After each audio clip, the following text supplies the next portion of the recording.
ఇవాళ ఇందిరా భవన్లో జరుగుతున్న కాంగ్రెస్ వర్కింగ్ కమిటీ సమావేశానికి సోనియా గాంధీ, రాహుల్ గాంధీ, తెలంగాణ ముఖ్యమంత్రి రేవంత్ రెడ్డి సహా పలువురు కీలక నేతలు హాజరయ్యారు. ఇక సమావేశానికి వచ్చిన ఖర్గేకు సోనియా, రాహుల్, రేవంత్ స్వాగతం పలికారు. ఈ భేటీలో తాజాగా ప్రవేశపెట్టిన జీరాంజీ చట్టంలోని లోపాలు, వాటి ప్రభావం, అలాగే దేశవ్యాప్తంగా పెద్ద ఎత్తున ఆందోళనకు కార్యాచరణ సిద్ధం చేసే అవకాశాలపై చర్చ జరుగుతుంది.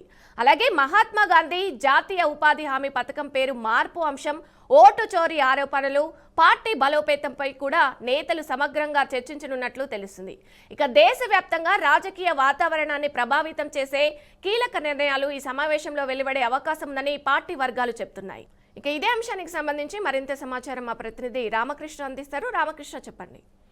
విజయ, నిన్న ఏదైతే జరిగిందో సిడబ్ల్యూసి సమావేశం మెయిన్ గా జీరామ్జీకి వ్యతిరేకంగా దేశవ్యాప్తంగా మన్రేగా బచావో అభియాన్ అని చెప్పేసి కాంగ్రెస్ పార్టీ ఒక కీలక నిర్ణయం తీసుకున్నట్లుగా కూడా తెలుస్తుంది. మెయిన్ గా నిన్న జరిగినటువంటి కాంగ్రెస్ వర్కింగ్ కమిటీ సమావేశం ఏదైతే ఉందో దానికి ఏఐసిసి అధ్యక్షుడు మల్లికార్జున ఖర్గేతో పాటు సోనియా గాంధీ, రాహుల్ గాంధీ, ప్రియాంక గాంధీ, ఏదైతే కాంగ్రెస్ ప్రాంతాల సీఎంలు ఎవరైతే ఉన్నారో రేవంత్ రెడ్డి కావచ్చు లేదా సిద్దిరామయ్య, వీళ్ళంతా కూడా హాజరయ్యారు. పిసిసి అధ్యక్షులు కూడా హాజరయ్యారు. మెయిన్ గా ఈ మహాత్మా గాంధీ జాతీయ గ్రామీణ ఉపాధి హామీ పథకం ఏదైతే ఉందో దాని స్థానంలో తీసుకొచ్చినటువంటి మోడీ వికసిత్ భారత్ గ్యారంటీ ఫర్ రోజ్గార్ అనే దీనికి సంబంధించి ఏదైతే చట్టం ఉందో దానికి సంబంధించి కాంగ్రెస్ పార్టీ కొంత వ్యతిరేకిస్తుంది. ఇది మహాత్మా గాంధీ ఉపాధి హామీ పథకం ఏదైతే ఉందో అది 2006లోనే అప్పుడు యూపీఏ గవర్నమెంట్ 1 తీసుకురావడం జరిగింది.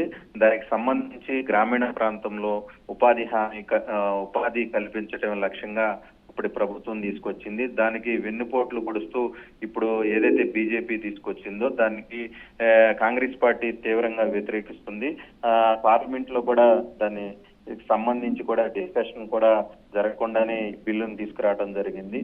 దీనివల్ల జరిగేటువంటి ఏదైతే ఉందో రాష్ట్రాలతో పాటు అన్ని రాష్ట్రాలకు దీని మీద దాదాపు 40% బడ్డీని పడే అవకాశం ఉంది.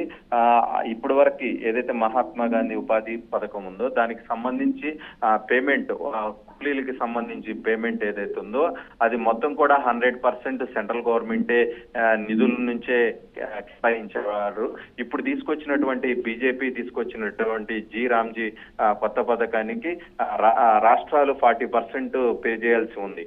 సో దానిలో భాగంగానే మొన్న తెలంగాణ రాష్ట్రానికి దాదాపుగా 3000 కోట్లు అదనపు బడ్జెట్ పడే అవకాశం ఉంది. సో మొత్తం మీద చూసుకుంటే దీనిలో కొన్ని చట్టానికి సంబంధించి కొన్ని లోపాలు ఉన్నాయి. ఇవన్నీ సరిదిద్దకుండానే మహాత్మా గాంధీ పేరుని చేర్పేసే విధంగానే ఇప్పుడు బీజేపీ ప్రయత్నిస్తుందని చెప్పి నిన్న ఖర్గే లాంటి వాళ్ళు కీలక వ్యాఖ్యలు చేశారు. మొత్తం మీద చూసుకున్నట్లయితే ఈ సిడబ్ల్యూసి సమావేశంలో నిర్ణయం తీసుకున్నారు. దీన్ని ఖచ్చితంగా ప్రజల్లోకి తీసుకెళ్లాలి, ఇది రూట్ లెవెల్లోకి తీసుకెళ్లాలి. జరుగుతున్నటువంటి అన్యాయం ఏదైతే ఉందో మహాత్మా గాంధీ పేరుని చెరిపేసే విధంగా బీజేపీ వ్యవహరిస్తుంది. సో దీన్ని మనం ఏ విధంగా ఈ న్యూస్ ని టేకప్ చేయాలని కాంగ్రెస్ పెద్ద ఎత్తున దీనికి సంబంధించి కూడా కార్యకర్తలతో చర్చించి అన్ని నిర్ణయాలు తీసుకోవాలని రాష్ట్రాలకు సూచించినట్లుగా కూడా తెలుస్తుంది. మెయిన్ ఇంకొక ప్రధాన అంశం ఏదైతే ఉందో ఓటు చోరీ 2023 ఎలక్షన్ తర్వాత రాహుల్ గాంధీ చెప్తూనే ఉన్నారు ఓటు చోరీ జరుగుతుంది, లేదా మార్పులు కావచ్చు, చేర్పులు కావచ్చు, లేనివంటి వ్యక్తులు ఓట్లు చోరీతేనే బీజేపీ అధికారంలోకి వచ్చింది. బీహార్ ఎలక్షన్ తర్వాత కూడా సిడబ్ల్యూసి సమావేశం మొదటిసారి జరిగింది. సో పలు అంశాలపై చర్చించినట్లుగా కూడా తెలుస్తుంది. మెయిన్ గా ఇంకొక అంశం వచ్చేసి రానున్న 2026లో 5 స్టేట్లు ఎలక్షన్స్ జరుగుతున్నాయి.